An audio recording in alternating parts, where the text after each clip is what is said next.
नमस्कार दर्शकों, धार्मिक चमत्कार में आप सभी का स्वागत है। आज हम आप सभी को चाणक्य और उससे जुड़ी एक व्यापारी की चालाकी की कहानी सुनाएंगे। प्राचीन मगध राज्य में एक धनी व्यापारी रहा करता था, जो अपनी चालाकी और धन के बल पर गरीब किसानों को लूटता।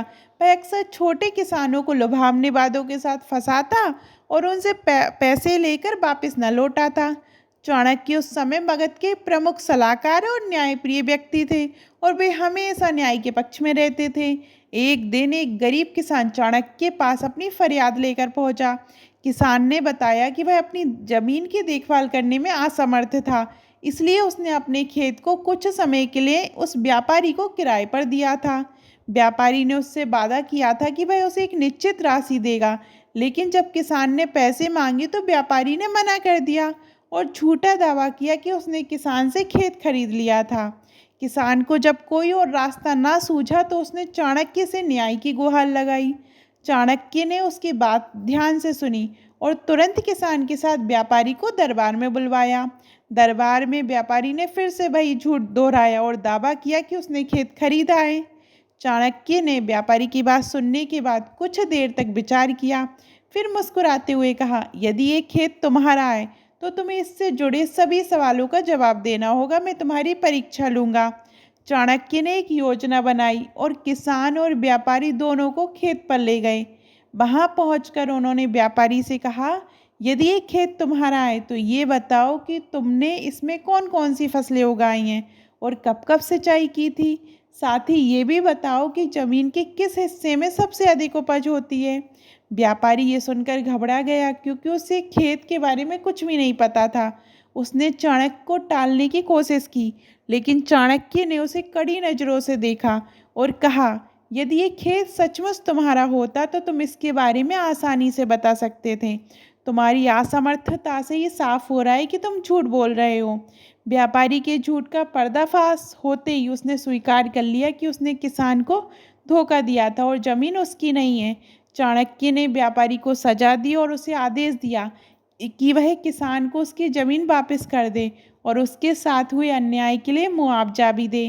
किसान अपनी जमीन वापस पाकर बहुत खुश हुआ और चाणक्य का धन्यवाद किया।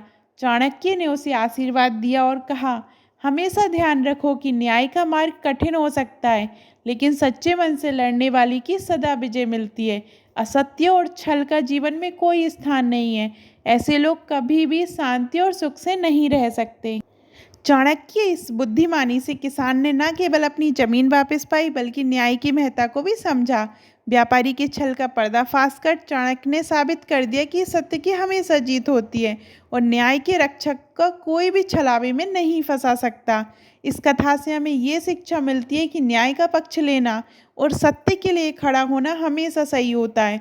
चाणक्य ने इस कथा के माध्यम से हमें ये भी सिखाया कि किसी भी समस्या का हल बुद्धिमानी और सोच विचार से निकाला जा सकता है।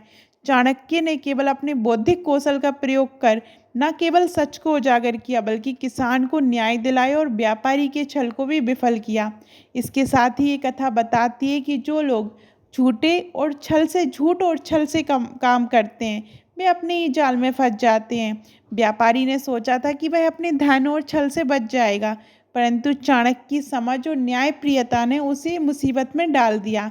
चाणक्य की इस नीति को जानकर हम ये भी समझ सकते हैं कि बुद्धिमानी और धैर्य के साथ हर समस्या का समाधान संभव है। जीवन में कितनी भी कठिनाई आए, हमें सत्य और न्याय के मार्ग पर ही चलना चाहिए। इस प्रकार की कहानियाँ हमें चाणक्य के विचारों और उनकी नीतियों के महत्व को और भी गहराई से समझने में सहायता करती है। चाणक्य का ये दृष्टिकोण हमें बताता है कि सच्चाई और न्याय का महत्व कभी नहीं घटता, चाहे परिस्थितियाँ कैसी भी हों। न्याय के सिद्धांत पर चलने वाले व्यक्ति को समाज में सदा सम्मान और सफलता प्राप्त होती है। आपको चाणक्य की ये कहानी कैसी लगी, कमेंट में ज़रूर बताइएगा। और अभी तक आपने हमारे चैनल धार्मिक चमत्कार को सब्सक्राइब नहीं किया है तो सब्सक्राइब कीजिएगा। धन्यवाद।